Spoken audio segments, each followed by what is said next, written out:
Bây giờ số prey mà tôi sẽ cho nó là ní dương mà đo rít đầm nặng khmau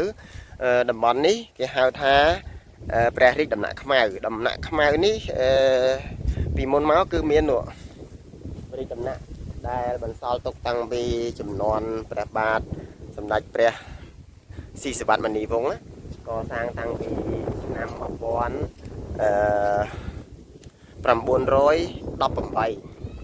ហើយអាចថាប្រហែលជារួចរាល់នៅក្នុងឆ្នាំ1920អញ្ចឹងណាបាទហើយ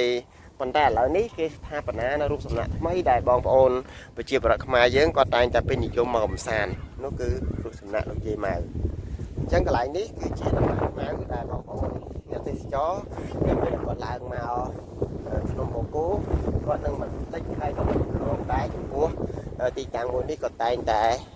មកអុជធុកបន់ស្រន់បួងសួងសុំសេចក្តីសុខអីជាដើមអញ្ចឹងណាអញ្ចឹងនេះបងប្អូនពលរដ្ឋគាត់តែងតែមកបាទបងប្អូននៅកន្លែងនេះថ្មមកគូនៅក្នុងគេហៅថាថ្មទ្វារមេឃហើយឥឡូវបងប្រុសគាត់មិនគាត់មកប្រាប់ខ្ញុំម្នាក់ទៀតគាត់ប្រាប់ថាថ្មនោះគេហៅថាថ្មដំរីបងប្អូនបើយើងមើលមកផ្លែទៅរៀងតំណងដែរតាដូចជាក្បាលដំរីទម្លាក់ប្រម៉ោយមកអញ្ចឹងប៉ុន្តែគ្រាន់តែនេះវាជារូបរាងថ្មធម្មជាតិដែលជាចម្លាក់ដោយធម្មជាតិមកពិតអត់មានណាតកាយឆ្នៃទេតែមែនតែទៅមនុស្សយើងចូលចិត្តហៅអ្វីទៅតាមរូបតាមរាងអញ្ចឹងណាប៉ុន្តែបើភាពជាក់ស្ដែងដល់កន្លែងនេះមានផាសុខភាពសម្បើមដោយសារតែជាកន្លែងមួយដែលខ្ពស់ហើយមានខ្យល់អាកាសល្អ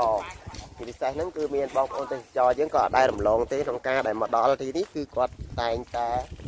ធ្វើការគោរពបូជាហើយសូមសេចក្តីសុខពីលោកយាយម៉ៅផងដែរបងប្អូនទៅមើលខាងនោះវិញគឺទីទួលមួយកន្លែងដើម្បីយើងថតរូបកំសាន្តឬក៏អាចឈរមើលពីខាងលើនេះទៅផ្ទៃសមុទ្រអញ្ចឹងកន្លែងនេះវាហាក់ដូចជាប្លែកម្យ៉ាងដែរដែលយើងអាចមកឈរនៅត្រង់ពយចំណុចនៃថ្មហើយកយគុណទៅផែនដីខាងក្រោមដែលមើលឃើញផ្ទៃសមុទ្រដ៏ធំល្វឹងល្វើយរួមទាំងទូកនេសាទរបស់បងប្អូនប្រជាពលរដ្ឋយើងផងដែរជាពិសេសនៅបងប្អូនមើលឃើញពពកហោះទេបាទហ្នឹងហើយអញ្ចឹងបងប្អូននេះគឺជាទេសភាពនៅត្រង់ភ្នំដំណាក់ខ្មៅបាទហើយនោះគឺជាដំណាក់ដែលបានបន្សល់ទុកតាំងពីចំនួនព្រះស៊ីសវត្តមនីវង្សមកហ្នឹងហើយ